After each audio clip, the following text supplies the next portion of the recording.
വാർത്തകളിലേക്ക് വിശദമായി. നടിയെ ആക്രമിച്ച കേസിൽ ദിലീപിന് തിരിച്ചടി. തുടരന്വേഷണം റദ്ദാക്കണമെന്ന ഹർജി ഹൈക്കോടതി തള്ളി.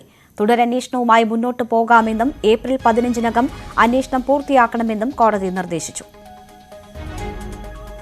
എം.എസ്. അനീഷ് കുമാർ വിവരങ്ങളുമായി ചേരുകയാണ്. അനീഷ്, ദിലീപിന് തിരിച്ചടി ഉണ്ടായിരിക്കുന്നു. കോടതിയിൽ അന്വേഷണം തുടരാം എന്നാണ് കോടതി നിർദ്ദേശിച്ചിരിക്കുന്നത്. ഈ ഉത്തരവിന്റെ വിശദാംശങ്ങൾ വന്നിട്ടുണ്ടോ? എന്തൊക്കെയാണ് വിവരങ്ങൾ? രേണുക, തുടരന്വേഷണം റദ്ദാക്കണമെന്ന് ആവശ്യപ്പെട്ട് ദിലീപ് സമർപ്പിച്ച ഹർജിയിലാണ് ഈ സംബന്ധിച്ച കോടതിയുടെ ഉത്തരവുണ്ടായിരിക്കുന്നത്. ഈ കേസിലെ തുടരന്വേഷണം തുടരാം എന്നാണ് ഹൈക്കോടതി പറഞ്ഞിരിക്കുന്നത്. ഒപ്പം ഏപ്രിൽ 15-നുള്ളിൽ ഈ തുടരന്വേഷണം പൂർത്തിയാക്കണമെന്ന ആവശ്യവും മുന്നോട്ട് വെച്ചിരിക്കുന്നു. നേരത്തെ ദിലീപ് കോടതിയിൽ വാദിച്ചത് വിശ്വാസയോഗ്യമല്ലാത്ത ഒരു സാക്ഷിയുടെ പിൻബലത്തിലാണ്, ഒരു ഗൂഢാലോചനയാണ് ഈ കേസിന് പിന്നിൽ നടന്നത്. നടിയെ ആക്രമിച്ച കേസുമായി ബന്ധപ്പെട്ട് കൃത്യമായ തെളിവുകൾ ശേഖരിക്കാൻ അന്വേഷണ സംഘത്തിന് കഴിഞ്ഞിരുന്നില്ല.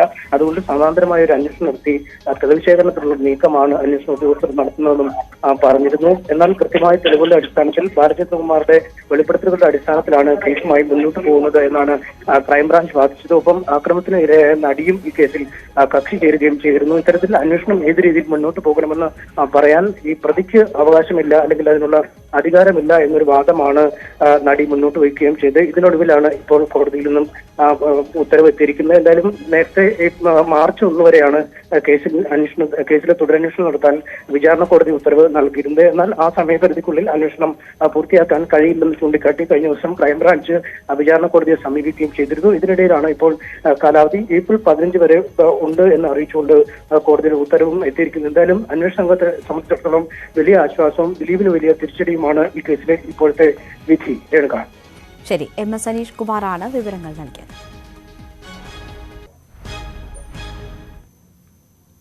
രാജ്യസഭാ സീറ്റിനായി ഇടതുമുന്നണിയിൽ അവകാശവാദം. അർഹതപ്പെട്ട സീറ്റെന്ന് CPI നിലപാട്. ശ്രേയാംസ് ഒഴിയുന്ന സീറ്റിൽ സ്വാഭാവിക അവകാശമെന്ന് LJD നേതാക്കൾ പറയുന്നു. ജയമുറപ്പായ 2 സീറ്റിലും മത്സരിക്കാനാണ് പക്ഷേ CPMന്റെ ആലോചന. VV അരുൺ വിവരങ്ങളുമായി ചേരുന്നു. അരുൺ, അവകാശം ഉന്നയിക്കാൻ എല്ലാവർക്കും അവകാശമുണ്ട് എന്നാണ് കഴിഞ്ഞ ദിവസം കോടിയേരി ബാലകൃഷ്ണൻ പ്രതികരിച്ചിരുന്നത്. CPI ഈ ആവശ്യം കൂടുതൽ ശക്തമായി മുന്നോട്ട് വയ്ക്കുമോ? എന്താണ് CPM നീക്കം? 2 സീറ്റും കഴിഞ്ഞ തവണ CPM ആണ് എടുത്തത്. ഇത്തവണയും അങ്ങനെ ഒരു നീക്കം ഉണ്ടായാൽ അത് അസ്വസ്ഥതകൾക്കിട നൽകുമോ? 2-ൽ 1 സീറ്റ് തങ്ങൾക്ക് ലഭിക്കുവാൻ ഉറച്ച വിശ്വാസത്തിലാണ് CPI ഉള്ളത്. കാരണം നേരത്തെ CPM 2 സീറ്റുകൾ വരുമ്പോൾ ഒരെണ്ണം CPIക്ക് നൽകാമെന്ന് നേരത്തെ തന്നെ വാഗ്ദാനം നൽകിയിരുന്നതായും CPI നേതൃത്വം അവകാശപ്പെടുന്നു. അതുകൊണ്ട് തന്നെ അവർക്ക് അത് സംശയമില്ല.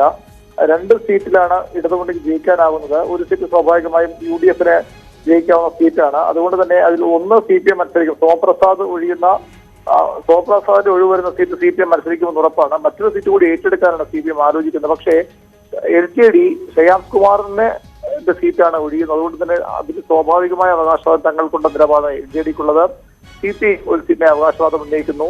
2 പാർട്ടികളും ഇടതുമുന്നണി യോഗത്തിൽ ഈ അവകാശവാദം ഉന്നയിക്കും. വൈകാതെ മുന്നണി യോഗം ചേരും. നാളെ CPMന്റെ സംസ്ഥാന സമിതി യോഗം ചേരുന്നുണ്ട്. സംസ്ഥാന സമിതിയിൽ ഇതുമായി ബന്ധപ്പെട്ട പ്രാഥമിക ചർച്ചകൾ നടക്കും. കാരണം 21-ന് നാമനിർദ്ദേശ പത്രിക സമർപ്പിക്കാൻ അവസാന തീയതിയാണ്. അതിനു മുമ്പ് സ്ഥാനാർത്ഥികളെ തീരുമാനിക്കേണ്ടതുണ്ട്. അതിനാൽ അധികം വൈകിക്കാൻ CPMനും ഇടതുമുന്നണി കഴിയില്ല.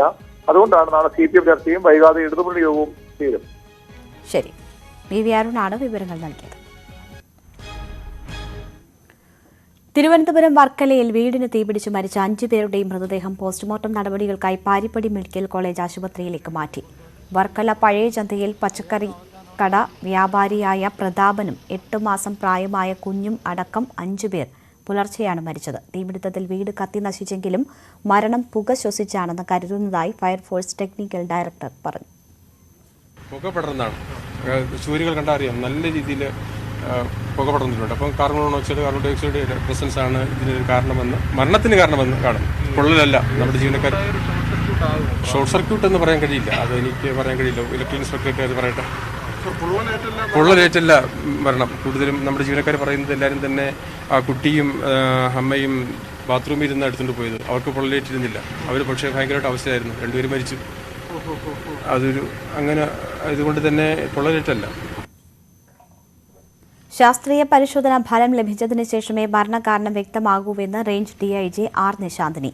തീ കൂടുതൽ പടർന്നത് ബൈക്ക് ഇരുന്ന ഭാഗത്താണെന്നും അവർ പ്രതികരിച്ചു. ഇവിടെ നിന്നാണ് ഫ്യൂംസ് പോയതായിട്ട് പ്രാഥമികമായിട്ട് മനസ്സിലാവുന്നുണ്ട്. ബാക്കിയുള്ള കാര്യം അന്വേഷിക്കുമ്പോഴേ മനസ്സിലാവുള്ളൂ.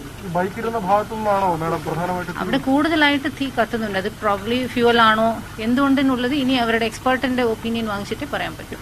അതിന് എല്ലാം എക്സ്പേർട്ട് വന്നിട്ട് പറഞ്ഞാൽ മാത്രമേ പറഞ്ഞിട്ടുള്ളൂ. കാരണം ഈ ഫയറിന്റെ ഏത് വഴിക്കാണ് പോകുന്നത്, ഒന്നാമത്തെ മേലെല്ലാം ജിപ്സമാണ്, കുറേ സോഫ അങ്ങനത്തെ പെട്ടെന്ന് തീ കത്താനുള്ള സാധ്യതയുള്ള സാധനങ്ങൾ അകത്തുണ്ട്. ഈ ഹാളും മേലിലുള്ള ഹാളും പൂർണ്ണമായിട്ട് കത്തിയായിരിക്കുന്നത്. പക്ഷെ റൂംസ് എല്ലാം അടച്ചിട്ട നിലയിലായിരിക്കും. വലിയ കാര്യമായിട്ടുള്ള ഒന്നും കാണുന്നില്ല. ബോഡി എനിക്ക് കിട്ടിയ ഇൻഫർമേഷനാണ്, ബോഡി കടന്നതായിട്ടാണ് മനസ്സിലാവുന്നത്. അതായത് ഉറക്കുമ്പോൾ എന്നാണ് പറയുന്നത്. പക്ഷെ കുറച്ചുകൂടി എല്ലാം എടുത്തവര് ആ ടൈമിൽ എടുത്തതായിരിക്കും. So we don't know. ഇനി കുറച്ചുകൂടി എല്ലാവരെയും ക്വസ്റ്റ്യൻ ചെയ്താൽ മാത്രമേ ഈ കംപ്ലീറ്റ് പിക്ചർ കിട്ടത്തുള്ളൂ. ഇതെല്ലാം എക്സ്പേർട്സ് മാത്രമേ പറയാൻ പറ്റുള്ളൂ. നമുക്ക് പ്രാഥമികമായിട്ട് ഇവിടെ നിന്ന് കൂടുതലായിട്ട് കത്തി, ഈ ഹാളും മേലുള്ള ഹാളും കൂടുതലായിട്ട് കത്തിയതായിട്ട് കാണുന്നുണ്ട്. പക്ഷെ ഇത് ഷോർട്ട് സർക്യൂട്ട് വഴി പോയതാണോ അല്ലെ ഈ തുണിയൊക്കെ പിടിച്ച് കത്തിയതാണോ, ഇതെല്ലാം കുറേ ഒപ്പീനിയൻസ് വാങ്ങിച്ചിട്ടേ നമുക്കിത് കൺക്ലൂസീവ് ആയിട്ട് പറയാം. പ്രതാപന്റെ മൂത്ത മകൻ നിഹുൽ ആശുപത്രിയിൽ ചികിത്സയിലാണ്. എന്തെങ്കിലും അത്യാഹിതം സംഭവിക്കാനാണ് സാധ്യത എന്നുള്ളതാണ് മനസ്സിലാക്കുന്നത്. പിന്നെ കൂടുതൽ പോലീസിൻ്റെ ഒരു അന്വേഷണത്തിൻ്റെ ഭാഗമായിട്ട് നമുക്ക് പറയാൻ വേണ്ടിയിട്ട് സാധിക്കുള്ളൂ. ഞാനാണ് ഈ സംഭവം ആദ്യമായിട്ട് കാണുന്നത്. ഞാൻ ഒരു 1-1:45 മണിയായപ്പോഴും ഞാൻ മൂത്രം ഒഴിക്കാനായിട്ട് എണീറ്റ്, അപ്പോൾ ഒരു പടപട സൗണ്ട് കേട്ട് ഞാൻ ഡോർ തുറന്ന് നോക്കുമ്പോൾ തീ പിടിക്കുന്നതായിട്ടാണ് കണ്ടത്. അങ്ങനെ ഞാൻ ഇങ്ങോട്ട് നിലവിളിച്ച്, എൻ്റെ ഭാര്യയും മോളും എൻ്റെ നിലവിളി കേട്ട് അവരും ഇറങ്ങി നിലവിളിക്കാൻ തുടങ്ങി. അതിൻ്റെ ഇടയ്ക്ക് എൻ്റെ മോള് അവിടെ ഈ ഒരു ഇപ്പോഴും കിംസിൽ ജീവനോടുള്ള അവനെ ഫോൺ ചെയ്ത് അറിയിച്ചു. ഫോൺ ചെയ്ത് അറിഞ്ഞ് അവൻ ഫോണെടുത്ത് അവനോട് സംസാരിച്ച് ഇങ്ങനെ തീ പിടിക്കുന്നെന്ന് പറഞ്ഞ് അവൻ എണീച്ച് ഒരു 10-20 മിനിറ്റ് കഴിഞ്ഞപ്പോൾ അവൻ പുറത്ത് വന്നായിരുന്നു. പിന്നെ അവൻ്റെ ഭാര്യയും കുട്ടിയും എടുക്കാനായിട്ട് അവൻ മോളിൽ വിട്ടുപോയി. അപ്പോഴത്തന്നെ ഫയർഫോഴ്സും പോലീസും ഒക്കെ വന്ന് അവനെ ആംബുലൻസിൽ ആശുപത്രി കൊണ്ടുപോയി. അവൻ ഇപ്പോൾ കിംസിലാണെന്ന് അറിയപ്പെടുന്നു. പിന്നീട് ഓരോരുത്തരായിട്ട് ഫയർഫോഴ്സും ഈ പോലീസുകാരും എല്ലാവരും കൂടെ എടുത്ത് ആശുപത്രിയിൽ കൊണ്ടുപോയി. തീ പിടിക്കുന്നുണ്ട്, വീട്ടിൽ നിന്ന് ഇറങ്ങി വരാൻ പറഞ്ഞു. അപ്പോൾ ചേട്ടൻ ചോദിച്ചാൽ എവിടെ ഇടാന്ന് ചോദിച്ചപ്പോൾ പറഞ്ഞു വീട്ടിൻ്റെ നിങ്ങളെ വീട്ടിൻ്റെ അവിടെയാണ്. പെട്ടെന്ന് വരാൻ പറഞ്ഞപ്പോഴേ കട്ടാക്കി. പിന്നെ ഒരു 2 മിനിറ്റ് കഴിഞ്ഞ് വിളിച്ചിട്ട് എടുത്തില്ല. പിന്നെ പോലീസൊക്കെ വന്ന് കൊണ്ടുവരാം. അപ്പോഴത്തേക്കും ചേട്ടൻ പുറത്ത് വന്നായിരുന്നു. 1:45 കഴിയും, 1:50 ആവും. ഫോൺ വിളിച്ച ഉടൻ തന്നെ പുള്ളി പുറത്തോട്ട് വന്നു? ഇല്ല, അപ്പോഴത്തേക്ക് അകത്തൊക്കെ തീ പിടിച്ച് കാണുന്നു. പിന്നെ കണ്ടില്ലായിരുന്നു ചേട്ടന്. പിന്നെ പോലീസൊക്കെ ഒരു 2:10 ആയപ്പോഴും വന്നപ്പോഴത്തേക്കാണ് ചേട്ടൻ പുറത്ത് വന്നത്. പുറകിലത്തെ ഡോർ വഴിയാണെന്ന് തോന്നുന്നു പുറത്തിറങ്ങിയത്. ആ സമയത്ത് കുഞ്ഞും അദ്ദേഹത്തിന്റെ ഭാര്യയും ഒപ്പം ഇല്ല. അവരകത്താണെന്ന് പറയുന്നുണ്ടായിരുന്നു. അപ്പോഴേ ചേട്ടൻ ആംബുലൻസ് കയറ്റി ഹോസ്പിറ്റലിലോട്ട് അയച്ചു. അപ്പോൾ കാർ ഷെഡുണ്ട്, അവിടെ 4-5 സ്കൂട്ടറുകൾ ഇരിപ്പുണ്ടായിരുന്നു. അത് കത്തി എന്നാണ് അയൽവാസികളൊക്കെ പറയുന്നത്. അവിടെയാണ് തീ കണ്ടതെന്നാണ് പറയുന്നത്. അവിടെ നിന്ന് തീ ആ 3 സ്കൂട്ടർ കംപ്ലീറ്റ് കത്തി നശിച്ചിരിക്കുകയാണ്. അതിൻ്റെ ശബ്ദങ്ങൾ, ടാങ്കുകളൊക്കെ പൊട്ടി ശബ്ദം കേട്ടാണ് അയൽക്കാരായി നമ്മളൊക്കെ വന്നിരുന്നത്. നമ്മൾ വന്നപ്പോഴത്തേക്ക് ഒരു റൂമിൽ കംപ്ലീറ്റ് തീയാണ്. അത് അണയ്ക്കാനുള്ള സൗകര്യങ്ങളിൽ നാട്ടുകാരെല്ലാവരും കൂടെ ചെയ്ത് വെള്ളം അടിച്ചുകൊണ്ടിരുന്നത്. അതുകൊണ്ട് കൂടുതൽ തീ ആളെ കത്തിയില്ല. അപ്പോഴത്തേക്ക് തന്നെ ഫയർഫോഴ്സ് വന്ന് കംപ്ലീറ്റ് തീ അണച്ച്. ബേബീനെന്ന് പറഞ്ഞാൽ എല്ലാവർക്കും കാരണം പഴയ ഇന്ത്യയിൽ ഏറ്റവും നല്ലോണം പച്ചക്കറി ബിസിനസ് നടത്തുന്ന ഒരാളാണ്. വർഷങ്ങളായി നമുക്കറിയാം. പിന്നെ നമ്മുടെ വാർഡിലാണ് ഇങ്ങനെ ഒരു സംഭവം നടന്നത്. വളരെ ദുഃഖകരമാണ്. കൊച്ചി പാലാരിവട്ടത്ത് ടാങ്കർ ലോറി പോലീസ് ജീപ്പ് ഇടിച്ചു തെറിപ്പിച്ചു. പട്രോളിംഗിനിടയിൽ മാലിന്യ ടാങ്കർ തടഞ്ഞതോടെയാണ് മരട് പോലീസിന്റെ ജീപ്പിന് നേരെ ആക്രമണമുണ്ടായത്. ഇന്ന് പുലർച്ചെ 1 മണിയോടെയായിരുന്നു സംഭവത്തിൽ പോലീസുകാർ അത്ഭുതകരമായി രക്ഷപ്പെട്ടു. വാഹനമോടിച്ചിരുന്ന ഫൈജാദിനെയും സഹായിയെയും പോലീസ് പിടികൂടി. പോലീസുകാരെ അപായപ്പെടുത്താൻ ശ്രമിച്ചതിന് ഫൈജാദിനെതിരെ കേസ് രജിസ്റ്റർ ചെയ്തു. ഏലൂരിൽ വെച്ച് ലോറി തടയാൻ പോലീസ് ശ്രമിച്ചിരുന്നെങ്കിലും നിർത്താതെ ടാങ്കർ അമിത വേഗത്തിൽ പാലാരിവട്ടത്തേക്ക് വരികയായിരുന്നു. കാഞ്ഞിരപ്പള്ളിയിൽ സ്വത്ത് തർക്കത്തിനിടെയുണ്ടായ വെടിവയ്പിൽ മരണം 2. പ്രതി ജോർജ് കുര്യന്റെ വെടിയേറ്റ മാതൃസഹോദരൻ കൂട്ടിക്കൽ സ്വദേശി മാത്യൂസ് കറിയാണ് മരിച്ചത്. തലയ്ക്ക് വെടിയേറ്റ മാത്യു ഗുരുതരാവസ്ഥയിലായിരുന്നു. നേരത്തെ ജോർജ് കുര്യന്റെ വെടിയേറ്റ സഹോദരൻ മഞ്ജു കുര്യൻ മരിച്ചിരുന്നു. പ്രായത്തെ വെല്ലുന്ന പ്രതിഭ തെളിയിച്ച നമുക്ക് അത്ഭുതമാകുന്ന കുട്ടികളെ ലോകത്തിനു മുന്നിൽ അവതരിപ്പിക്കുകയാണ് news 18 Byju's young genius season 2. വിവിധ മേഖലകളിൽ ചെറുപ്രായത്തിലെ കഴിവ് തെളിയിച്ച് വിജയത്തിന്റെ വഴിയിൽ അതിവേഗം കുതിക്കുകയാണ് ഈ കുഞ്ഞുമിടുക്കർ. യങ് ജീനിയസിന്റെ 8ാമത്തെ എപ്പിസോഡിൽ താരങ്ങളായി എത്തിയവരെ പരിചയപ്പെടാം. നിങ്ങളൊന്ന് ആലോചിച്ച് നോക്കൂ, രണ്ട് ടെക്നിക്കൽ ജീനിയസുകൾ ഒന്നു ചേർന്നാൽ എന്താണ് സംഭവിക്കുകയെന്ന്. അപ്പോൾ അത്ഭുതങ്ങൾ സംഭവിക്കും. ടെക്നോളജിയുടെ ലോകത്ത് പുതിയ വിപ്ലവങ്ങൾ ഉണ്ടാകും. അങ്ങനെ വിപ്ലവം സൃഷ്ടിക്കാനായി എത്തുന്നു 2 പ്രാവശ്യം MIT ഗ്ലോബൽ അപ്പത്തോൺ വിജയിച്ച ഈ വിജയ ജോഡി. മുംബൈയിൽ നിന്ന് 11 വയസ്സ് പ്രായമുള്ള ആയുഷ് ശങ്കരൻ, അതുപോലെ ജഷിത് നാരൻ. കോഡിംഗ് ഞങ്ങൾക്ക് ഒരുപാട് ഇഷ്ടമാണ്. കോഡിംഗ് ആണ് ഞങ്ങളെ ഫ്രണ്ട്സ് ആക്കിയത്. ഞങ്ങളുടെ ലൈഫ് കോഡിങ്ങിനെ ചുറ്റിപ്പറ്റി തന്നെ ഉള്ളതാ. ആക്ടിംഗിന്റെ കാര്യമെടുത്താൽ നമുക്ക് ഇദ്ദേഹത്തെ ഒരു വലിയ ജീനിയസ് എന്ന് വിളിക്കാം. Please welcome the one and only Krishnakumar Menon ഉർഫ് KK മേനൻ. എപ്പോഴാണ് നിങ്ങൾ ഇത് ആരംഭിച്ചത്? നിങ്ങൾ തൊട്ടില്ലായിരുന്നപ്പോഴാണോ? നോ, ഒരു 9-10 വയസ്സ്. അൺബിലീവബിൾ. ഇതിൽ ഏത് ഫാക്ടേഴ്സ് ആണ് കറന്റ് ഗ്ലോബൽ വാർമിംഗിന് കൂടുതൽ കോൺട്രിബ്യൂട്ട് ചെയ്യുന്നത്? Option A sun spots, option B hole in ozone, option C CO2 emissions, option D garbage. CO2 emission. എനിക്ക് തോന്നുന്നില്ല അത് ആൻസർ ആണെന്ന്. നിങ്ങൾക്ക് തോന്നുന്നില്ലെങ്കിൽ ശരിക്കും അതാണ്. നോക്കാം. ശരിയാ. 10 വയസ്സുള്ള ഒരു കുട്ടി ഇന്ത്യക്കും ശ്രീലങ്കയ്ക്കും നടുവിലുള്ള 30 കിലോമീറ്റർ ദൂരമുള്ള പാക് സ്ട്രെയിറ്റ് വെറും 10 മണിക്കൂർ 30 മിനിറ്റ് മാത്രം എടുത്ത് നീന്തി കടന്നു. ഈ റെക്കോർഡ് സൃഷ്ടിച്ച തേനി തമിഴ്നാട്ടിൽ നിന്നും ജയ് ജസ്വന്ത്. താങ്കളുടെ ഡ്രീം എന്താണ്? ഒളിമ്പിക് മെഡൽ നേടുക എന്നതാണോ? Yes sir. ഒളിമ്പിക് മെഡലിന് ക്വാളിഫൈ ചെയ്ത ഏതെങ്കിലും ഇന്ത്യൻ സ്വിമ്മറെ അറിയാമോ? സജൻ പ്രകാശ്. സജൻ പ്രകാശ് ഒളിമ്പിക്സിന് ക്വാളിഫൈ ചെയ്തിട്ടുണ്ടോ? Yes sir. അതാരാണെന്ന് താങ്കൾക്ക് അറിയാമോ? Oh, hi Sajan Prakash. Hi. Hi Jai, സുഖമാണോ? ആ, എനിക്ക് സുഖമാണ്. In which age you start swimming? ജയിനെ പോലെ തന്നെയാണ് ഞാനും തുടങ്ങി. 5ാമത്തെ വയസ്സിലാണ് ഞാനും തുടങ്ങി. ഞാൻ സ്വിമ്മിംഗ് പൂളിലാണ് പ്രാക്ടീസ് ചെയ്തത്, അല്ലാതെ താങ്കളെ പോലെ സാഹസികമായിട്ടൊന്നും ആയിരുന്നില്ല.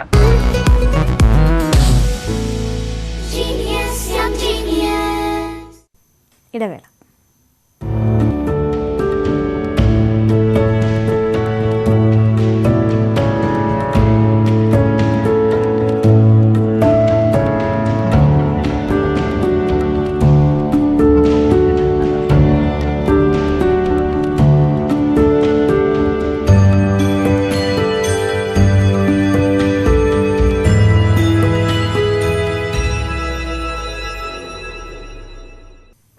വാർത്തകൾ തുടരുന്നു. യുദ്ധക്കെടുതിയിൽ യുക്രൈൻ.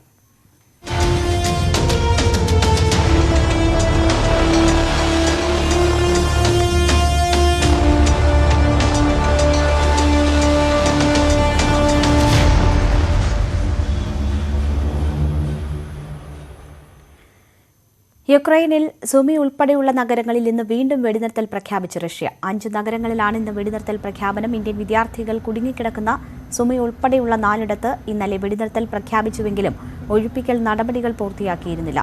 രക്ഷാദൌത്യവുമായി ബന്ധപ്പെട്ട പ്രതിസന്ധി ഇന്ത്യ UN രക്ഷാസമിതിയിൽ അറിയിച്ചു. പരിഹാരമില്ലാതെ റഷ്യ യുക്രൈൻ യുദ്ധം 13ാം ദിവസവും തുടരുകയാണ്.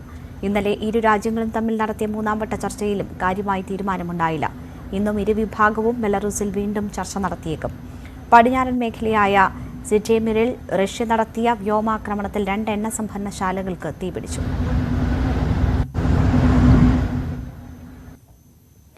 മറ്റന്നാൾ യുക്രൈൻ റഷ്യ വിദേശകാര്യമന്ത്രിമാർ തുർക്കിയിൽ നടത്തുന്ന കൂടിക്കാഴ്ചയിൽ നിർണായക തീരുമാനമുണ്ടാകുമെന്നാണ് വിലയിരുത്തൽ. വിവരങ്ങളുമായി വാർ ഡെസ്കിൽ നിന്ന് സരുണി ജോസ് ചേരുന്നു. സരുൺ, വീണ്ടും ഒരു വെടിനിർത്തൽ പ്രഖ്യാപനം ഉണ്ടായിരിക്കുന്നു. പക്ഷേ ഇത് നടപ്പിലാകുമോ എന്നതാണ് അറിയേണ്ടത്. ഇന്ത്യൻ സമയം എത്ര മണി മുതലാണ് വെടിനിർത്തൽ പ്രഖ്യാപിച്ചിരുന്നത്? എന്താണ് നമുക്ക് ഏറ്റവും ഒടുവിൽ ലഭിക്കുന്ന അപ്ഡേറ്റ്സ്? രേണുക, അല്പസമയത്തിനകം ഇന്ത്യൻ സമയം 12:00 കൂടിയാണ് ഈ യുക്രൈനിലെ 5 നഗരങ്ങളിൽ വെടിനിർത്തൽ പ്രാബല്യത്തിൽ വരിക. ഇന്നലെ പ്രഖ്യാപിച്ച 4 നഗരങ്ങളിൽ, അതായത് ഇന്ത്യൻ വിദ്യാർത്ഥികൾ കുടുങ്ങിക്കിടക്കുന്ന സുമി അടക്കമുള്ള 4 നഗരങ്ങളിലും അതിനു പുറമെ ചെർണീബിലുമാണ് ഇന്ന് വെടിനിർത്തൽ പ്രഖ്യാപിച്ചിട്ടുള്ളത്. ഇന്നലെ നമ്മൾ കണ്ടതാണ്. ഇന്നലെ ഈ 4 നഗരങ്ങളിൽ വെടിനിർത്തൽ പ്രഖ്യാപിച്ചു. വിദ്യാർത്ഥികളൊക്കെ തന്നെയും ഈ രക്ഷാ ഒഴിപ്പിക്കലിൻ്റെ ഭാഗമായുള്ള നടപടിക്രമങ്ങൾ അനുസരിച്ച് ബസ്സുകളിലേക്ക് കയറാൻ പോകുന്ന സമയത്താണ് ഈ ആക്രമണം പുനരാരംഭിച്ചത്. അതേ തുടർന്ന് ഇവരെല്ലാം ഹോസ്റ്റലുകളിലേക്ക് തിരികെ മടങ്ങിയെത്തുന്ന സാഹചര്യമാണ് ഉണ്ടായത്. ഈ യുക്രൈൻ്റെ മറ്റു മേഖലകളിൽ നിന്നെല്ലാം ഇന്ത്യൻ വിദ്യാർത്ഥികളൊക്കെ തന്നെ മടങ്ങിയെത്തിയിട്ടുണ്ടെങ്കിലും സുമിയിലാണ് ഇപ്പോൾ 700ഓളം പേർ കുടുങ്ങിക്കിടക്കുന്നത്. അവരെ തിരികെ എത്തിക്കുക എന്നുള്ള വലിയ ദൗത്യമാണ് ഇപ്പോൾ രക്ഷാ ദൗത്യ സംഘത്തിന് മുന്നിലുള്ളത്. ഇവരെ ഒന്നുകിൽ റഷ്യൻ അതിർത്തിയിലെത്തിച്ച് ഇന്ത്യയിലേക്ക് മടക്കിക്കൊണ്ടുവരിക, അല്ലെങ്കിൽ നേരത്തെ ഈ യുക്രൈനിലെ പൊൾത്തോവ എന്ന മേഖലയിലെത്തിച്ച് അവിടെ നിന്നും ഇന്ത്യയിലേക്ക് മടക്കിക്കൊണ്ടുവരിക എന്ന 2 മാർഗങ്ങളായിരുന്നു ഇന്നലെ റഷ്യൻ അധികൃതർ പറഞ്ഞിരുന്നത്. പക്ഷേ ഇന്നലെ ഈ ഒഴിപ്പിക്കൽ നടപടി മുടങ്ങാനുള്ള കാരണം യുക്രൈൻ്റെ എതിർപ്പ് കാരണമായിരുന്നു. കാരണം ഈ റഷ്യ പ്രഖ്യാപിച്ച മനുഷ്യത്വ ഇടനാഴികൾ അംഗീകരിക്കാനാകില്ല, അത് അധാർമികമാണെന്ന ആയിരുന്നു യുക്രൈൻ്റെ ആരോപണം. ഇതേ തുടർന്നാണ് ഇന്നലെ ഈ വെടിനിർത്തൽ പ്രഖ്യാപിച്ചെങ്കിലും ഈ ഒഴിപ്പിക്കൽ നടപടികൾ പൂർത്തിയാക്കാൻ കഴിയാതിരുന്നത്. പക്ഷേ ഇന്നലെ വൈകിട്ട് ബെലാറൂസിൽ വെച്ച് റഷ്യയും യുക്രൈനും തമ്മിൽ നടത്തിയ ചർച്ചയിൽ ഈ മനുഷ്യത്വ ഇടനാഴി സംബന്ധിച്ച് ചില വിട്ടുവീഴ്ചയാകാമെന്ന റഷ്യൻ ഭാഗത്തുനിന്ന് ഉറപ്പ് ലഭിച്ചിട്ടുണ്ടെന്നുള്ള വാർത്തകൾ യുക്രൈൻ മാധ്യമങ്ങൾ റിപ്പോർട്ട് ചെയ്തിരുന്നു. അതിനാൽ തന്നെയും ഇന്ന് അത്തരത്തിലുള്ള ഈ കഴിഞ്ഞ ദിവസം ഉണ്ടായ പോലുള്ള പ്രശ്നങ്ങൾ ഇന്ന് ഉണ്ടാകില്ലെന്ന് നമുക്ക് പ്രതീക്ഷിക്കാം. അതുപോലെ തന്നെ UN മനുഷ്യത്വ വിഭാഗം തലവൻ്റെ ഒരു പ്രസ്താവന ഉണ്ടായിരുന്നു. എത്രയും പെട്ടെന്ന് ഇവിടുന്ന് സാധാരണക്കാരായ ആളുകളെ ഈ സംഘർഷ മേഖലയിൽ നിന്ന് ഒഴിഞ്ഞു പോകാൻ അവരെ അനുവദിക്കണമെന്നായിരുന്നു അദ്ദേഹം പറഞ്ഞത്. ഇന്ന് UN രക്ഷാസമിതിയിൽ ഇന്ത്യയും ഇക്കാര്യം ഉന്നയിച്ചിരുന്നു. അതായത് ഈ 2 രാജ്യങ്ങളോടും ഞങ്ങൾ സംസാരിച്ചു, ഇന്ത്യക്കാരെ ഞങ്ങളുടെ ആളുകളെ തിരികെ എത്തിക്കാനുള്ള പൂർണ്ണ സഹായം ആവശ്യപ്പെട്ട് 2 രാജ്യങ്ങളോടും സംസാരിച്ചു. പക്ഷേ അത്തരത്തിലുള്ളൊരു സഹായവും ലഭിച്ചില്ലെന്ന് ഇന്ത്യ UN രക്ഷാസമിതിയിൽ അഭിപ്രായപ്പെട്ടിരുന്നു. ഈ ഒരു സാഹചര്യവും കൂടി ഇപ്പോഴുണ്ട്. അതിനാൽ തന്നെയും ഈ ഇന്നത്തെ ഒഴിപ്പിക്കൽ നടപടികളിൽ നമുക്ക് പ്രതീക്ഷ വെക്കാം. ഈ ഇരുഭാഗത്തു നിന്നും ആക്രമണം ഉണ്ടാകില്ലെന്ന ഒരു പ്രതീക്ഷയാണ് ഇപ്പോൾ ഉള്ളത്. ശരി, സരുണേ ജോസാണ് വിവരങ്ങൾ നൽകിയത്. യുക്രൈൻ രക്ഷാദൌത്യമായ ഓപ്പറേഷൻ ഗംഗ അവസാന ഘട്ടത്തിലേക്ക്. ഇതുവരെ 17,400 പേരെയാണ് തിരിച്ചെത്തിച്ചത്. ഇന്നലെ മാത്രം 1,314 പേരെ ഇന്ത്യയിലെത്തിച്ചു. ഇന്ന് 2 വിമാനങ്ങളിലായി 400 പേർ കൂടി തിരിച്ചെത്തും. Romania, Hungary, Poland, Slovakia, Moldova എന്നീ രാജ്യങ്ങളിലെത്തിയവരെ തിരികെ എത്തിച്ചു കഴിഞ്ഞു. സുമി മേഖലയിലുള്ളവരെയാണ് ഇനി ഒഴിപ്പിക്കാനുള്ളത്. മാനുഷിക ഇടനാഴി പ്രാവർത്തികമാകുന്നത് അനുസരിച്ച് ഇവരെ ഒഴിപ്പിക്കും. ഇന്ത്യൻ എംബസി സംഘം പോൾഡോവയിൽ എത്തിയിട്ടുണ്ടെങ്കിലും ആക്രമണം തുടരുന്നതിനാൽ ഈ മേഖലയിൽ നിന്ന് ഇന്ത്യക്കാരെ ഒഴിപ്പിക്കാനാകുന്നില്ല. ഇന്ന് അന്താരാഷ്ട്ര വനിതാ ദിനം. സുസ്ഥിര നാളേക്കായി ഇന്ന് ലിംഗസമത്വം എന്നതാണ് ഇത്തവണത്തെ വനിതാ ദിന സന്ദേശം. നല്ല നാളേക്കായി സ്ത്രീകളുടെ നേതൃത്വത്തെയും സംഭാവനകളെയും ആദരിക്കാൻ ഐക്യരാഷ്ട്രസഭ ആഹ്വാനം ചെയ്യുന്നു. സ്ത്രീ മുന്നേറ്റവും അവകാശ സംരക്ഷണവുമാണ് ദിനാചരണത്തിന്റെ ലക്ഷ്യം.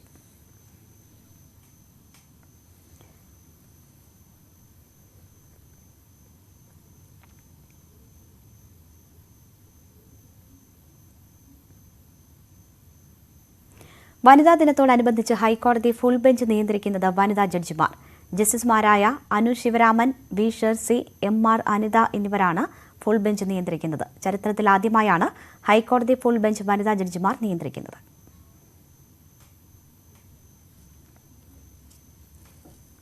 വനിതാ ദിനത്തിൽ തിരുവനന്തപുരത്തെ ഒരു സർക്കാർ സ്കൂളിന്റെ മുഴുവൻ പ്രവർത്തനങ്ങളും നിയന്ത്രിക്കുന്നത് വിദ്യാർത്ഥിനികളാണ്. ആറയൂർ LVHSS ആണ് വ്യത്യസ്തമായി വനിതാ ദിനം ആഘോഷിക്കുന്നത്. ശരൺ തയ്യാറാക്കിയ റിപ്പോർട്ടിലേക്ക്. പ്രിൻസിപ്പൽ മുതൽ പിയൂൺ വരെയുള്ള ജോലികൾ ചെയ്യുന്നത് +1, +2 വിദ്യാർത്ഥിനികൾ. അങ്ങനെയാണ് സർക്കാർ സ്കൂളായ ആറയൂർ LVHSS ഈ വനിതാ ദിനം ആഘോഷിക്കുന്നത്.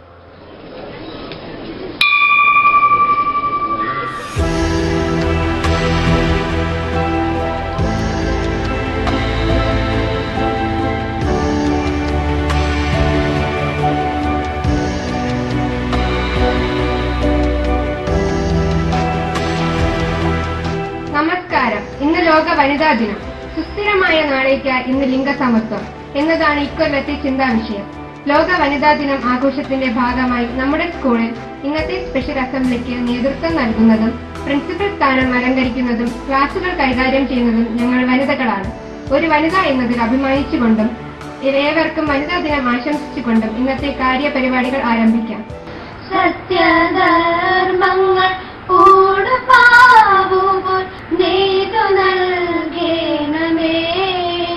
കരുണയാകുന്ന കാന്തിയാലെന്നെ ഉൾക്കുമാറാകണേ.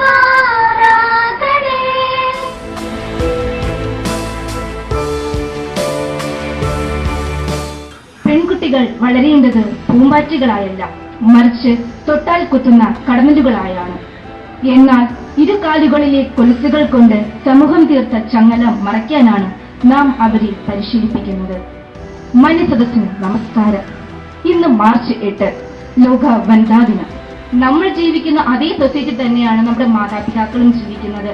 നമ്മുടെ മാതാപിതാക്കൾ കാണുന്ന അതേ വാർത്തകൾ തന്നെയാണ് നമ്മളും കാണുന്നത്. അവരുടെ മകനോട് പറയണം, അതും പ്രായപൂർത്തിയായിട്ടോ അറിവ് വന്നിട്ടോ അല്ല. കുഞ്ഞുനാൾ മുതലേ പറയണം, സ്ത്രീകളെ ബഹുമാനിക്കുക. സ്ത്രീകളെ ബഹുമാനിച്ചാൽ മാത്രം നമ്മുടെ ജീവിതത്തിൽ മുന്നേറ്റങ്ങൾ ഉണ്ടാകും. നീ സ്ത്രീയെ തൊട്ടാൽ, നീ ഒരു കണ്ണീരിറ്റിയാൽ വീഴുന്നത് നിന്റെ സഹോദരിയുടെ കണ്ണിൽ നിന്ന് വീഴുന്ന ചോര കണ്ണീരായിരിക്കും എന്ന് ആ ആൺമക്കളെ പറഞ്ഞു പഠിപ്പിക്കണം.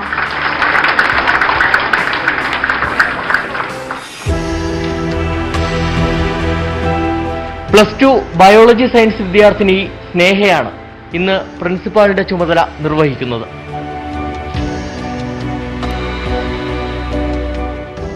ക്ലാസ്സൊക്കെ തുടങ്ങിയല്ലോ. അപ്പോൾ ഫസ്റ്റ് പീരീഡ് ക്ലാസ് ടീച്ചർ കുട്ടികൾക്ക് വുമൺ എംപവർമെൻറ്റിനെ കുറിച്ച് ഒരു ടോപ്പിക് എടുത്തിട്ട് ക്ലാസ് എടുക്കുമ്പോൾ കുറച്ചുകൂടെ കൊള്ളായിരിക്കും.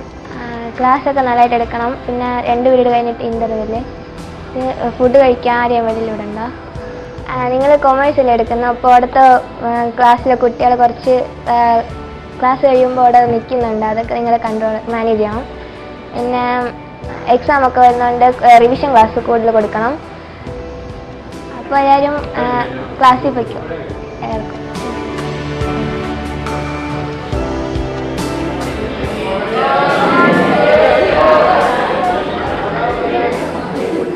അപ്പോൾ ഇന്ന് പഠിപ്പിക്കാൻ പോകുന്നത് മൈക്രോ എക്കണോമിക്സിലെ 2nd ചാപ്റ്ററായ നാഷണൽ ഇൻകത്തിലെ 2nd ടോപ്പിക്കാണ് circular flow of income. Circular flow of income എന്ന് പറഞ്ഞാൽ സമ്പത്ത് വ്യവസ്ഥയിലെ ചാക്രിക പ്രവാഹം. അപ്പോൾ ഞാനതിവിടെ വരച്ചിടാം.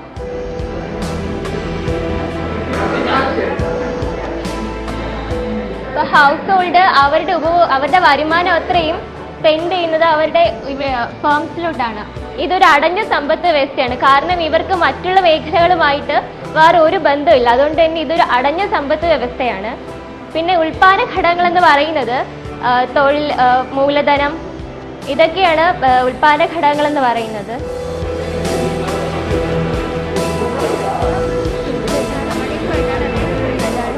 വനിതാ ദിനമായിട്ട് മാത്രം ആചരിക്കേണ്ട ഒരു സംഭവമല്ല ഇത്. ഇനി അങ്ങോട്ട് വരുന്ന ദിവസങ്ങളിൽ പോലും എല്ലാ കാര്യങ്ങളിലും വനിതകൾ മുന്നിട്ട് നിൽക്കണമെന്നും എല്ലാ സ്ഥാനങ്ങളിലും ഇപ്പോൾ പുരുഷന്മാർക്ക് മാത്രം നേടിയെടുക്കാൻ പറ്റുമെന്നുള്ള കാര്യങ്ങൾ പോലും വനിതകളും ഏർപ്പെടണം എന്നുള്ള ഒരു ആശയം നടത്താൻ വേണ്ടിയിട്ടാണ് ഞങ്ങളിത്. സ്കൂൾ പഠനകാലം മുതൽ തന്നെ നടപ്പിലാക്കേണ്ടതാണ് സ്ത്രീ ശാക്തീകരണം. അതുകൊണ്ട് തന്നെ മറ്റ് സ്കൂളുകൾക്ക് മാതൃകയാണ് ആറയൂർ LVHSS. ആറയൂരിൽ നിന്നും ക്യാമറമാൻ അരുൺ പാലോടിനൊപ്പം ശരൺ, ന്യൂസ് 18. താരസംഘടന അമ്മയുടെ വനിതാ ദിനാഘോഷത്തിൽ അതിജീവിതയ്ക്കൊപ്പം ഇന്ന് പ്രഖ്യാപിച്ച് മുൻ മന്ത്രി KK ശൈലജ. ഇരയല്ല അതിജീവിതയാണെന്ന് ഈ കൂട്ടത്തിൽ ഒരാൾ തുറന്നു പറഞ്ഞതിൽ സന്തോഷമുണ്ട്.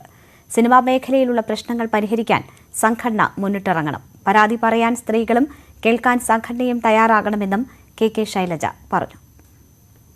ഫിലിം ഇൻഡസ്ട്രിയിൽ പ്രവർത്തിക്കുന്ന സ്ത്രീകൾ അവരൊരുമിച്ച് ചേർന്ന് അവകാശ പ്രഖ്യാപനം നടത്താൻ തയ്യാറാകുന്ന ഏത് കൂട്ടായ്മയും അത് വളരെ പ്രധാനപ്പെട്ടതാണ്. ഈ മേഖലയിൽ പ്രവർത്തിക്കുന്ന കലാകാരികൾ എല്ലാവരും ഇവിടെ കുറേ അധികം ആളുകൾ ഒത്തുചേർന്നിട്ടുണ്ട്. നിങ്ങളുടെ ഇടയിൽ തന്നെ സ്ത്രീകളുടെ മാത്രമായ സംഘടന ഉണ്ടാക്കിയിട്ടില്ല, ആക്ടേഴ്സ് എല്ലാം ചേർന്നിട്ട്, അതും സ്വാഗതാർഹമാണ്. എന്നാൽ ഒരുമിച്ചുള്ള സംഘടന അത് ഏറ്റവും നല്ലതാണ്. അങ്ങനെയും പോരാട്ടം നടത്താം. ഒരുമിച്ചുള്ള സംഘടന പോരാട്ടം നടത്തുമ്പോൾ സ്ത്രീയുടെ പ്രശ്നങ്ങളുടെ കൂടെ നിൽക്കാൻ കഴിയണം. അമ്മ എന്ന് പറയുന്ന സംഘടന ഈ സംഘടനക്കകത്തുള്ള സ്ത്രീകളുടെ, പെൺകുട്ടികളുടെ പ്രശ്നങ്ങൾ കാണണം. അതത് സമയത്ത് പരാതി പറയാൻ ധൈര്യം കാണിക്കണം. ആ പരാതി കേൾക്കാൻ സംഘടന തയ്യാറാവണം. എന്നിട്ട് ബുദ്ധിമുട്ട് അനുഭവിക്കുന്നവരെ കൂടെ നിൽക്കാൻ സാധിക്കണം. അപ്പം മാത്രമേ ഈ സംഘടന എല്ലാവരുടേതുമാണ് എന്ന് പരസ്യമായിട്ട് പറയാൻ നമുക്ക് കഴിയുള്ളൂ. അത് മഞ്ജു തിരിച്ചു വന്നപ്പോൾ വിളിച്ചിട്ട് പറഞ്ഞിരുന്നു, മോളെ എനിക്ക് ഭയങ്കര സന്തോഷമായി. വ്യക്തിപരമായിട്ടുള്ള കഴിവ് മൂടി വെക്കാതെ തിരിച്ചു വന്ന് അത് പ്രകാശിപ്പിക്കാൻ സാധിച്ചതിൽ എനിക്ക് വലിയ സന്തോഷമുണ്ടെന്ന് ഞാൻ ഇപ്പോഴും അവളെ ചൊല്ലി അഭിമാനിക്കുന്നു. വന്ന് തൻ്റെതായിട്ടുള്ളൊരു ഇടം സൃഷ്ടിച്ചെടുക്കാൻ. നിങ്ങൾ ഒരാളെ പേര് മാത്രമൊന്നുമില്ല, ഒരുപാട് ആളുകളുണ്ട്. തൻ്റെ ഇടം എന്ന് പറയുന്ന അഹങ്കാരമല്ല, അത് തനിക്ക് സാധിക്കുമെന്നുള്ള ആത്മവിശ്വാസമാണ്. ഒരു ബുദ്ധിമുട്ട് ഒരാൾക്കുണ്ടായാൽ ആ ബുദ്ധിമുട്ടിൽ നമ്മൾ ഒരുമിച്ച് നിൽക്കണം, കൂടെ നിൽക്കണം. ഞാൻ നിങ്ങളുടെ കൂട്ടത്തിൽ ഒരാൾ, ഞാൻ അതിജീവിതയാണ്, ഇരയല്ല എന്ന് പറഞ്ഞു. എനിക്ക് ആ കുട്ടിയോട് ഭയങ്കര സന്തോഷം തോന്നി. ഞാൻ അതിജീവിതയാകും എന്നാണ് പറയുന്നത്. നിങ്ങൾ ഇത്രയും കരുത്തുള്ള സ്ത്രീകൾ. എന്നാൽ വർഷങ്ങളോളം എന്നെ ദ്രോഹിച്ചു ചിലരെന്ന്. ഇതിന് വർഷങ്ങളോളം കഴിയാൻ കാത്തു നിൽക്കുന്ന പരാതി പറയാം. ഒരു തവണ അഹിതമായൊരു നോട്ടമോ അഹിതമായൊരു വാക്കോ ഒരു സ്പർശമോ ഉണ്ടായാൽ അപ്പം പറയണം, അത് ഇവിടെ നിർത്തണമെന്ന്. ആ ആർജവ സ്ത്രീകൾ കാണിക്കണം. കേട്ടില്ല. ഇവിടെ നിർത്തണം. അത് ഞാനത് ഇഷ്ടപ്പെടുന്നില്ല. ഞാനൊരു വ്യക്തിയാണ് പൂർണ്ണ സ്വാതന്ത്ര്യമുള്ളത്. അത് തുറന്നു പറയാനും അതിനെ നേരിടാനും ആർജവുമില്ലെങ്കിൽ നമ്മൾ ഈ വിദ്യാഭ്യാസമൊക്കെ എന്തിനാണ് ആർജിച്ചിരിക്കുന്നത്? വയനാടൻ ടൂറിസം രംഗത്ത് മികവിന്റെ അടയാളം പതിപ്പിച്ച ഒരു റിസോർട്ട് സമുച്ചയത്തിന്റെ കടിഞ്ഞാൺ ഇന്നും ഭദ്രമാണ് ലൈസ രഘു എന്ന 60-കാരിയുടെ കൈകളിൽ.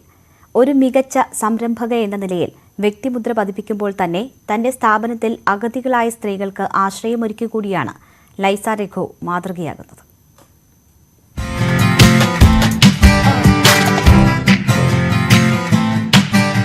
ലൈസ രഘുവിന്റെ വിജയത്തിന് പിന്നിൽ ആത്മവിശ്വാസവും ഒപ്പം വനിതകളായ ജീവനക്കാരുമാണ്. അഗതികളായ 8 സ്ത്രീകളാണ് സ്ഥാപനത്തിന്റെ നടത്തിപ്പിൽ ഇവർക്കൊപ്പമുള്ളത്. വീട്ടുകാരും നാട്ടുകാരും ഒറ്റപ്പെടുത്തിയ സ്ത്രീകളെ ചേർത്ത് പിടിക്കുകയാണ് ലൈസ. ഈ സ്ത്രീകൾക്ക് തൊഴിൽ കൊടുക്കുന്ന കാര്യത്തിൽ എനിക്ക് പ്രത്യേകിച്ച് പറയാനുള്ളത്, ഇവരെ കണ്ടോ, ഈ 3-4 സ്ത്രീകളെ കണ്ടോ, ഇനിയും കൂടാതെ 3-4 പേരും കൂടിയുണ്ട്. ഇങ്ങനെ കഷ്ടതകൾ അനുഭവിക്കുന്ന ഒരുപാട് സ്ത്രീകളുടെ മുഖത്ത് നോക്കിക്കൊണ്ട് എനിക്കിത് മുന്നോട്ട് കൊണ്ടുപോകുമ്പോൾ വലിയ സങ്കടമാണ് തോന്നുന്നത്. കാരണം അവരെ പറ്റി ഈ സ്ഥാപനം എങ്ങനെയെങ്കിലും നല്ല രീതിയിൽ കൊണ്ടു നടത്തി അവർക്കൊരു ജീവിതമാർഗമാകണമെന്നാണ് എൻ്റെ ഏറ്റവും വലിയ ഉദ്ദേശം. സംരംഭക എന്ന നിലയിൽ വിജയത്തെക്കാൾ ഉപരി ആരോരുമില്ലാത്തവർക്ക് ആശ്രയമാകുന്നു എന്നത് തന്നെയാണ് ലൈസയെ വ്യത്യസ്തമാക്കുന്നത്. വനിതാ ദിനത്തിൽ വനിതകളോട് എനിക്ക് പറയാനുള്ളത്, ഒരു 10-20 വർഷങ്ങൾ മുന്നേ ഉണ്ടായിരുന്ന ഒരു ജീവിത രീതിയോ ജീവിത സ്റ്റൈലോ അല്ല ഇന്നുള്ളത്. ഇന്ന് വ്യത്യസ്തമായൊരു ലോകത്തിലാണ് നമ്മൾ ജീവിച്ചുകൊണ്ടിരിക്കുന്നത്. ഒരുപാട് പ്രശ്നങ്ങളൊക്കെ എല്ലാവരുടെയും ജീവിതത്തിൽ നേരിടുന്നുണ്ട്. അപ്പം ഈ വനിതകൾക്ക് ഏറ്റവും അത്യാവശ്യം വിദ്യാഭ്യാസം വേണം, അവർക്ക് തൊഴിൽ വേണം. ഇത് രണ്ടും ഉണ്ടെങ്കിലാണ് ഏറ്റവും ആദ്യം അതുതന്നെയാണ് വേണം. അതിനുശേഷമാണ് അവർ വിവാഹിതരാകേണ്ടത്. ഒരു വ്യാഴവട്ടക്കാലം മുൻപാണ് ലൈസ രഘു വയനാടൻ ടൂറിസം രംഗത്തേക്ക് എത്തുന്നത്. ഒരു സ്ത്രീക്ക് ഒറ്റയ്ക്ക് ഈ മേഖലയിൽ എങ്ങനെ വിജയിക്കാമെന്ന് ചോദിച്ചവർക്കുള്ള മറുപടി കൂടിയാണ് ലൈസ രഘുവിന്റെ ജീവിതം. യതീഷ് വാസ്തവൻ, ന്യൂസ് 18 വയനാട്. വഴിയരികിൽ ടെന്റ് കെട്ടി ചായക്കച്ചവടം നടത്തി ജീവിതം പടുത്തുയർത്താൻ ശ്രമിക്കുന്ന ഒരു യുവതിയെയാണ് ഇനി നമ്മൾ പരിചയപ്പെടാൻ പോകുന്നത്. ഗുരുവായൂരിന് സമീപം അരിപ്പൂർ പെരുമ്പുഴ കോൾപാടത്തിനടുത്തെ സജിതയുടെ കടയിലെത്തിയാൽ വ്യത്യസ്ത രുചിയിലുള്ള ചായയും സർബത്തും കുടിക്കാം.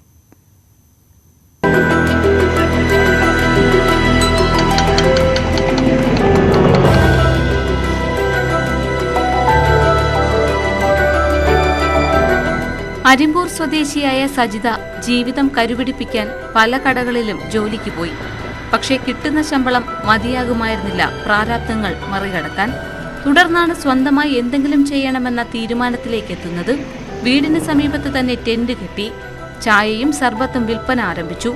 ചായപ്പൊടിക്കും കാപ്പിപ്പൊടിക്കും പകരം പ്രകൃതിദത്തമായ വിവിധയിനം പൂവുകൾ കൊണ്ടുള്ള ചായ കൂടി പരീക്ഷിച്ചതോടെ കടയിലേക്ക് ആളെത്തി തുടങ്ങി. ശംഖുപുഷ്പം മുതൽ ചെമ്പരത്തിപ്പൂ വരെയുള്ളവ ഉപയോഗിച്ചുള്ള 21 ചായകൾ ഇവിടെ ലഭ്യമാണ്. 21 തരം ചായകൾ ഉണ്ടാക്കുന്നുണ്ട്. അതിൽ ഏറ്റവും സ്പെഷ്യൽ ചായയായിട്ട് ഇപ്പോൾ ഏറ്റവും കൂടുതൽ പോകുന്നത് നീലച്ചായ, ചുമപ്പ് ചായ എന്ന് പറഞ്ഞിട്ട്. നീലച്ചായ എന്ന് പറയുന്നത് ശംഖുപുഷ്പം കൊണ്ട് ഉണ്ടാക്കുന്ന ചായയാണ്. ഒരുപാട് ഹെൽത്തിയാണ്. വിദഗ്ധമായ പൂക്കളുകൊണ്ടാണ് ഈ നീലച്ചായയും ചുമന്ന ചായയൊക്കെ ഉണ്ടാക്കുന്നത്. കുടം കലക്കി ഉൾപ്പെടെ സർബത്തിലുമുണ്ട് വ്യത്യസ്തതകൾ. പ്രകൃതിദത്തമായ ചില ചേരുവകൾ ചേർത്താണ് കുടം കലക്കി സർബത്തും ഉണ്ടാക്കുന്നത്.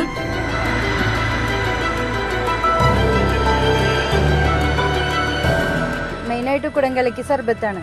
കുടം കലക്കി സർബത്ത് തന്നെയാണ് ഏറ്റവും കൂടുതൽ പോകുന്നത്. പിന്നെ മോര് സോഡ, സോഡ സംഭാരം, നെല്ലിക്ക കാന്താരി സോഡ സംഭാരം, നെല്ലിക്ക കാന്താരി സോഡയുണ്ട്. പിന്നെ മൊജിറ്റോ തന്നെ 3 തരത്തിലുള്ള മൊജിറ്റോകളുണ്ട്. അതൊക്കെയാണ് ഏറ്റവും സ്പെഷ്യലായിട്ടുള്ളത്. പിന്നെ സാധാരണ സോഡ സർബത്ത്, ഉപ്പ് സോഡ. വ്യത്യസ്തതകൾ കൊണ്ട് കട ശ്രദ്ധേയമായതോടെ കച്ചവടം കൂടി. സജിതയുടെ ജീവിതവും മെച്ചപ്പെട്ടു.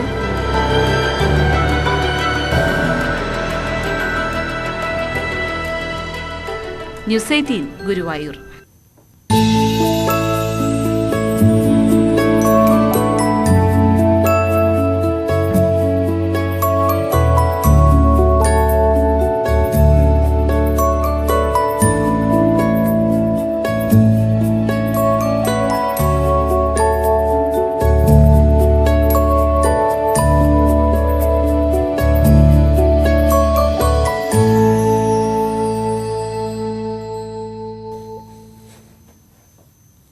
അധ്യാപന വൃത്തി ഉപേക്ഷിച്ചാണ് ഇടുക്കി നെടുങ്കണ്ടം സ്വദേശിയായ ഗ്രീഷ്മ ഫോട്ടോഗ്രാഫി രംഗത്തേക്ക് എത്തിയത്.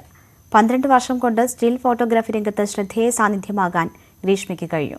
മികച്ചൊരു സംരംഭക കൂടിയായ ഗ്രീഷ്മയുടെ വിശേഷങ്ങളിലേക്ക്.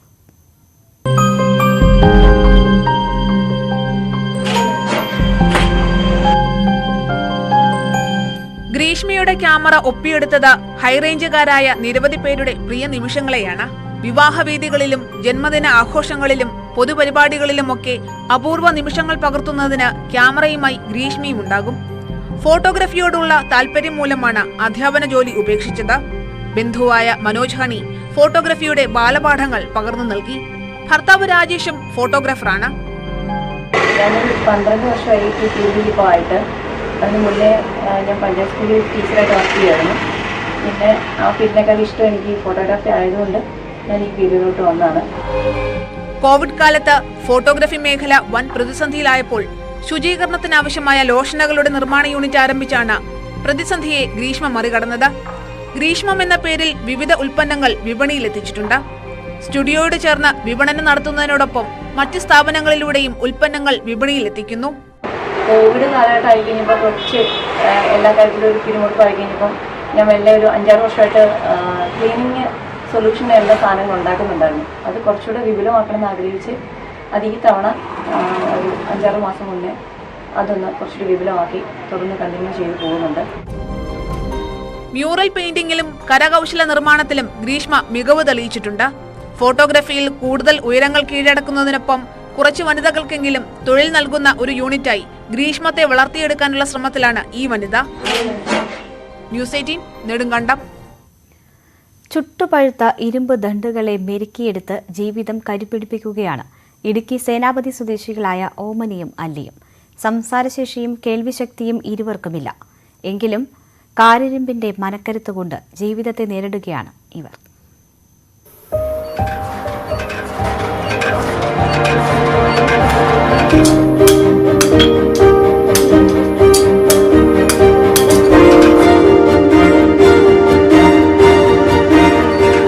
ഓമനയും അല്ലിയും ഇടുക്കി സേനാപതിക്കാരായ 2 സാധാരണ സ്ത്രീകൾ.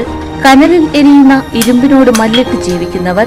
ഇവരുടെ കഥയ്ക്ക് കാരിരുമ്പിന്റെ കരുത്താണ്. 30 വർഷമാകുന്നു സേനാപതി മുക്കുടിലെ ആലയിലെ ഇവരുടെ ജീവിതത്തിന്.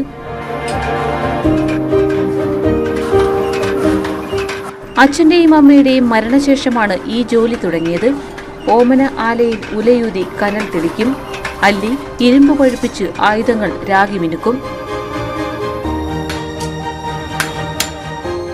ഇരുമ്പിനെ ചുറ്റിക കൊണ്ടും കൂടം കൊണ്ടും അടിച്ചുമിരക്കിയ കായിക കരുത്താണ് ഇവരുടെ സമ്പത്ത്. രാവിലെയും വൈകിട്ടുമാണ് ജോലി. ഓമനയ്ക്ക് പ്രായം 62ആയി, അല്ലിക്ക് 58ഉം. ജീവിതത്തിൽ പരസ്പരം താങ്ങും തണലുമായി ഉൾക്കരുത്തോടെ ഇരുവരും മുന്നോട്ട്.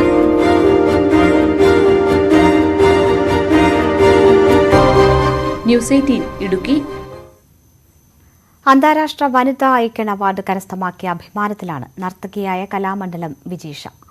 കൂടിയാട്ടം കലയെ ജനകീയമാക്കിയതിനാണ് ഇന്റർനാഷണൽ വിമൺ ഐക്കൺ അവാർഡ് ലഭിച്ചത്. പാലക്കാട് പട്ടാമ്പി സ്വദേശിയായ വിജീഷ വർഷങ്ങളായി നൃത്തകലാരംഗത്ത് സജീവമാണ്.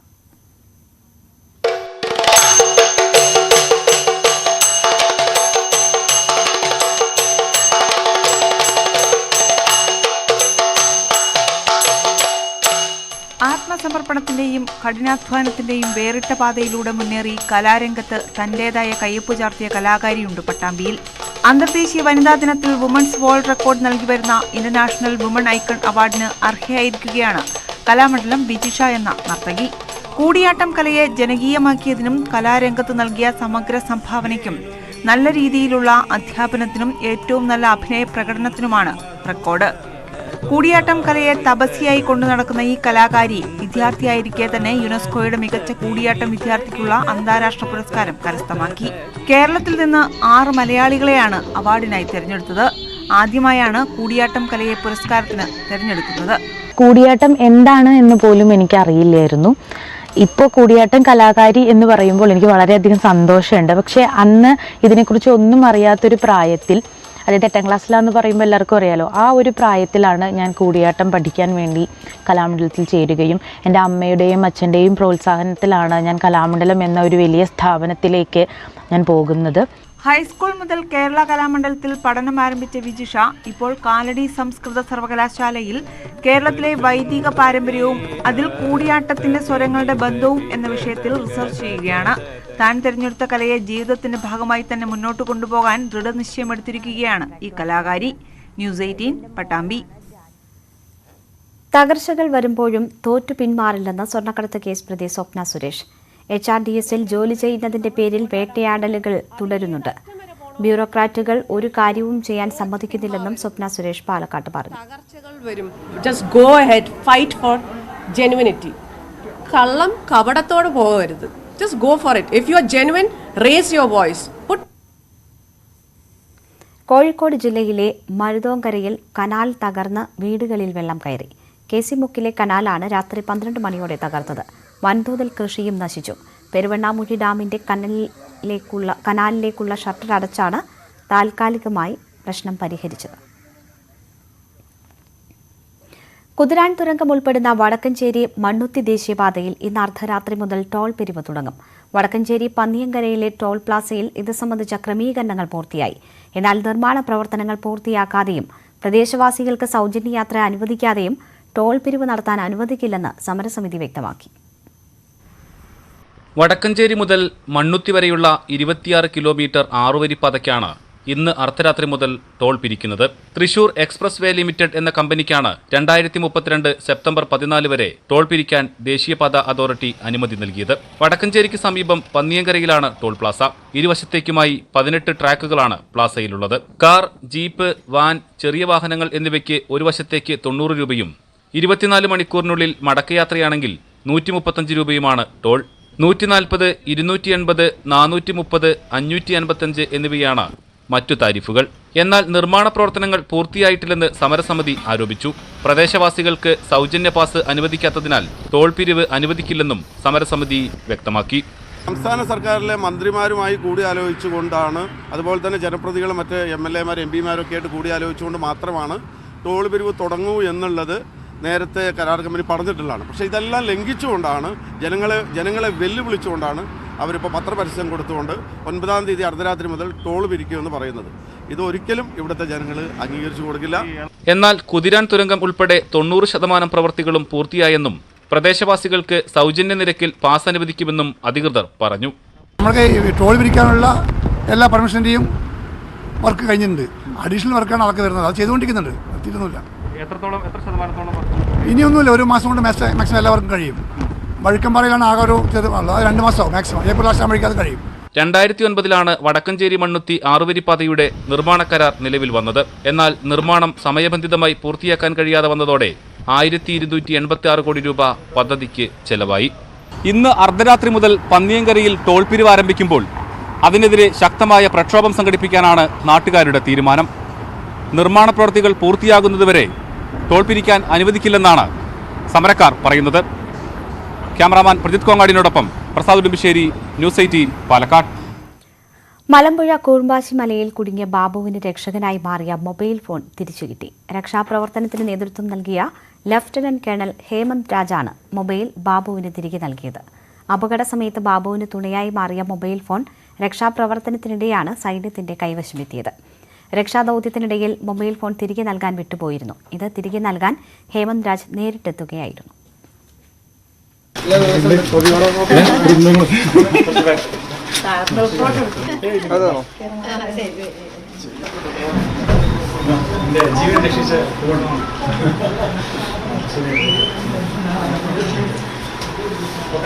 കൂർമ്പാച്ചി മലയിൽ കുടുങ്ങിയപ്പോൾ അപകട വിവരം വീട്ടുകാരെയും നാട്ടുകാരെയും അറിയിക്കാൻ ഉപയോഗിച്ച, അവിടുത്തെ ദൃശ്യങ്ങൾ പകർത്തി സൂക്ഷിച്ച, അപകട സമയത്ത് ബാബുവിന് തുണയായി മാറിയ mobile phone lieutenant colonel Hemant Raj കൈമാറിയപ്പോൾ ബാബുവിന് ഏറെ സന്തോഷം.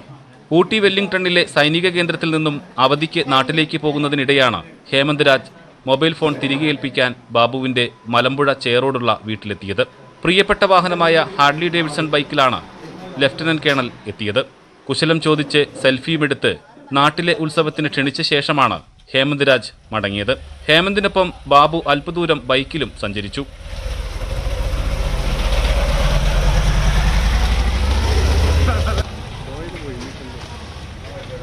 അപകട സമയത്ത് തുണയായ മൊബൈൽ ഫോൺ തിരിച്ചു കിട്ടിയതിൽ ഏറെ സന്തോഷവാനാണെന്ന് ബാബു. ഏകദേശം 1 മാസം ആവാനായി.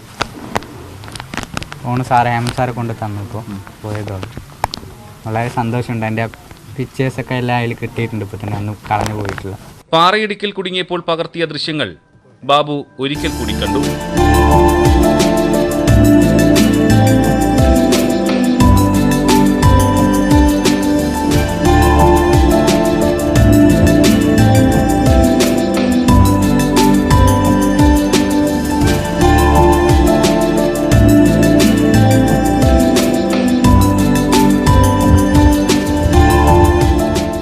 ഫെബ്രുവരി 7-നാണ് ബാബു കൂർമ്പാച്ചി മലയിൽ കുടുങ്ങിയത്. 8-ാം തീയതി രാത്രി എത്തിയ സൈന്യം 9-ന് രാവിലെ ബാബുവിനെ രക്ഷപ്പെടുത്തി. News 18 Palakkad. Newsroom live പൂർണ്ണമാവുകയാണ്. ഇടവേളയ്ക്ക് ശേഷം അടുത്ത വാർത്താ ബുള്ളറ്റിൻ കാണാം. നമസ്കാരം.